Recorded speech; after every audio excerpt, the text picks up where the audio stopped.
For your information, the PhilHealth is currently doing what's called shadow billing for the diagnosis-related groups. Sir, you're not answering my questions. Nandun ako sa inyong survey sa case rate para the malaman. survey is the shadow billing of how much each case costs currently in several hospitals. And how I think long? 160 hospitals. It's November. PhilHealth is doing this. It's November now. Taguig has 1.3 million residents. We have about 160 to 180,000 households. Every quarter, we do a survey with 200 questions at least per household. Every quarter. It's November now. Why can you not have this survey para alam talaga natin magkano? So, if you're going to tell me... You're asking about a household survey done by PSA or a survey of hospitalization? We're surveying 160,000 households every 3 months. Household, not hospitals. Not hospitals. We're surveying hospital yes. costs. So isn't it easier for you? You're going to do 160 hospitals na under your regulation, hindi nyo matapos kaagad? It's ongoing. We're doing it.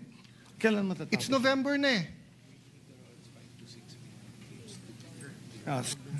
For the survey to be completed, it's about 5 to 6 million claims that they started to average the cost. You don't need the claims. Ang pinag-uusapan dito, costing analysis. All you have to do is ask all the hospitals, yung bawat nyo, magkano yon. So when there is a claim, there is also the actual cost and the bill. So PhilHealth has all that data. Kaya nga pinapahirap. So there it's doing the survey of 5,000. Mr. Secretary, learn to listen then. I'm telling you, pinapahirapan nyo ang sarili nyo. Ito, cesarean section, 23,000 to 58,000 pesos. Sa Fabella, 37,000 pasok. Sa Makati Med, 18 to 240,000. All you have to do is ask Makati Med to average that for you. You send the survey forms, they send it back. You're talking about 160 hospitals.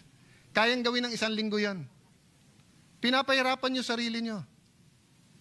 So, 2024, that's 9 years hindi kayo nag-survey. Sorry, 2017, 2018, 2019, 2020, 21, 22. 7 years. So last year, nilagyan nyo na lang percentage. Ngayon, November na, wala pa rin. So habang wala yan, niloloko natin ang tao sa billing nila. Kasi announce tayo ng announce na don't worry, may PhilHealth, lahat kayo, membro, may zero billing, may billing, may ganitong programa, etc. Litong-lito na sila. Diba? So why don't we simplify it? Oh, so assuming we do it your way, when will you get the average? When will you get the cost analysis survey results? Middle of 2026. If I can do it in 1 week, magre-resign ka? Yes.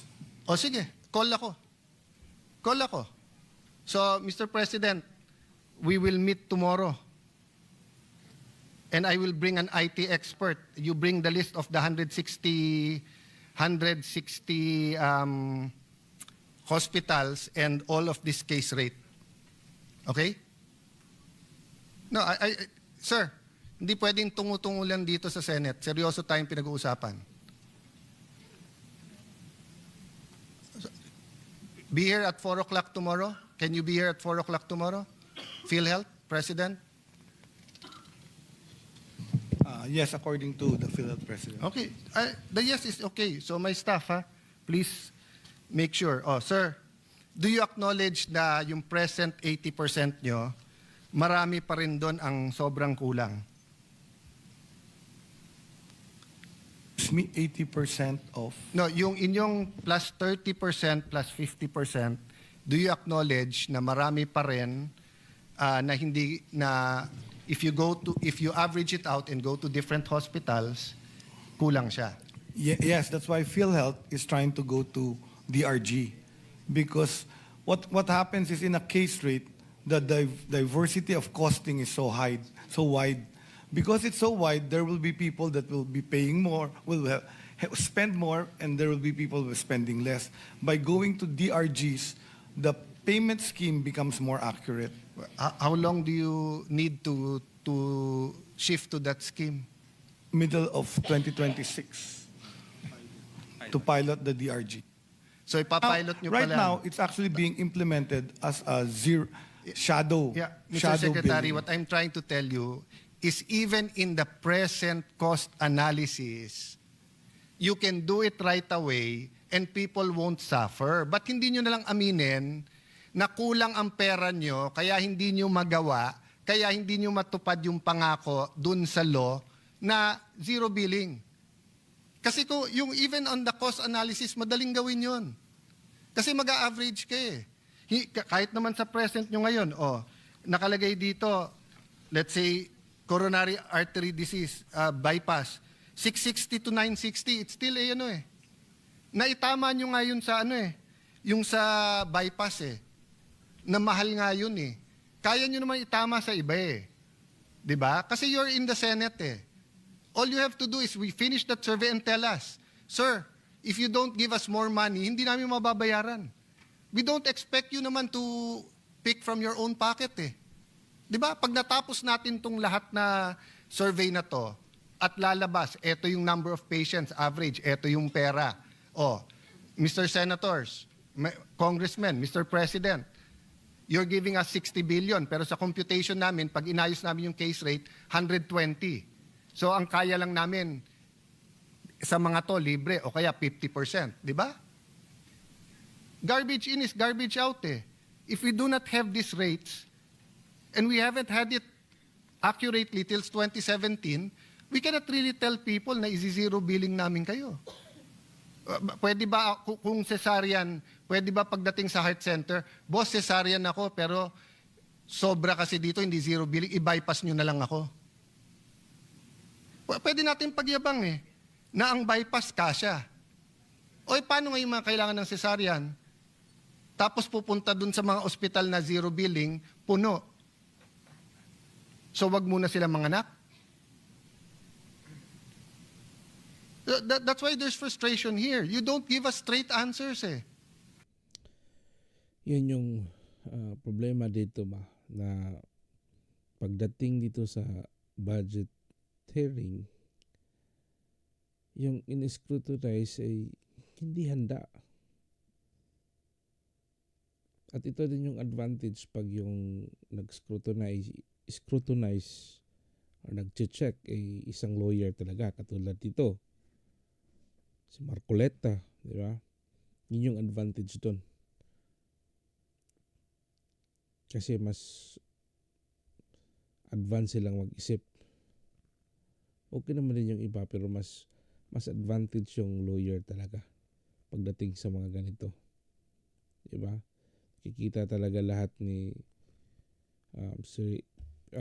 Senator Peter Cayetano. Tanong niya. Marami kasing mga lapses. Yun yung problema doon. Kasi ang ganito kasi pag labo kasi yung style, dito kasi yun mas mag-open ng door for nakawan Diba?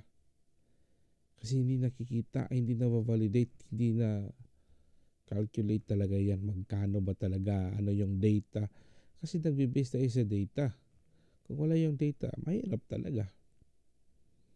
Kaya minsan nag-guess ka lang kung magkano or ano yung result. Kaya nga tinanong siya ni Cayetano saan yung yun yung